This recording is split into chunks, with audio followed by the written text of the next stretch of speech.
এটা হলো দেবী দুর্গা মায়ের সম্পূর্ণ চক্ষুদানের ভিডিও, নিখুঁত কারুকার্য করা সম্পূর্ণ ভিডিও আপনাদের কাছে আমি তুলে ধরছি। আপনারা দেখতে থাকুন ও সঙ্গে থাকুন। হ্যালো গাইজ, হ্যালো বন্ধুরা, কেমন আছো? আশা করে ভালোই আছো। দেখতেই পাচ্ছ দুর্গা পুজো অলরেডি এসে গিয়েছে, হাতে মাত্র আর কয়েকটি দিন বাকি, অর্থাৎ 15 দিন বাকি। 19শে আশ্বিন মহালয়া পড়েছে আর ষষ্ঠী পড়েছে ঠিক এক সপ্তাহ পরে, অর্থাৎ 22 তারিখ, ইংরাজি 9 অক্টোবর। আমি চলে এসেছি শ্যামগঞ্জের শ্রীকৃষ্ণ শিল্পালয়ে। এই শিল্পালয়ে খুব অসাধারণ খুব আকর্ষণীয় সুন্দর সুন্দর প্রতিমা তৈরি করা হয়েছে। তার মধ্যে আমি একটা আপনাদের কাছে দেবী মায়ের মুখের ছবি তুলে ধরব, আপনারা দেখতে থাকুন ও সঙ্গে থাকুন। এই দেবী মা মাটি থেকে 15 ফুট হাইটের। এই মায়ের যে মূর্তিটি গঠন করা হয়েছে সম্পূর্ণ বাংলা মডেলের।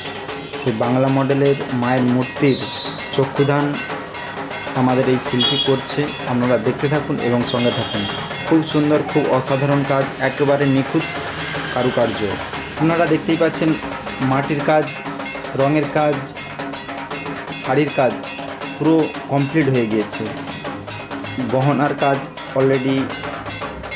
কাজ অল্প একটু বাকি আছে, শুধু অভ্রের কাজটাই একটু বাকি আছে। তোমরা দেখতেই পাচ্ছ মা দুর্গার কাজ কতটা সুন্দর করে করা হয়েছে। পুরো বলতে গেলে কমপ্লিট হয়ে গিয়েছে, কেবল অভ্রের কাজটা বাকি আছে গহনাতে। খালি তোমরা শুধু দেখতে থাকো ও লক্ষ্য রাখো, চোখ পুরো ধাঁধিয়ে যাবে। নিচ থেকে উপর পর্যন্ত শাড়ির কাজ সম্পূর্ণ চরম লেভেলের হয়েছে। আর সাইডেই রয়েছে মায়ের সন্তানরা, ওদেরও কাজ কমপ্লিট প্রায় হয়ে গিয়েছে, কেবলমাত্র গহনাতে অভ্রের কাজটাই বাকি রয়েছে। এটা হলো এই শিল্পালয়ের সবথেকে আকর্ষণীয়, খুব অসাধারণ দুর্গা প্রতিমা। তোমরা দেখতেই পাচ্ছ মায়ের চোখ পুরো টানা, খুব সুন্দর।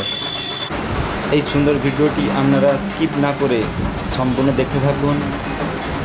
যদি ভিডিওটি ভালো লেগে থাকে আপনাদের লাইক, কমেন্ট, শেয়ার করতে অবশ্যই ভুলবেন না। এই পুজোর দিনগুলো আপনাদের ভালোভাবে কাটুক এই কামনা করি পরমময় ঈশ্বরের কাছে।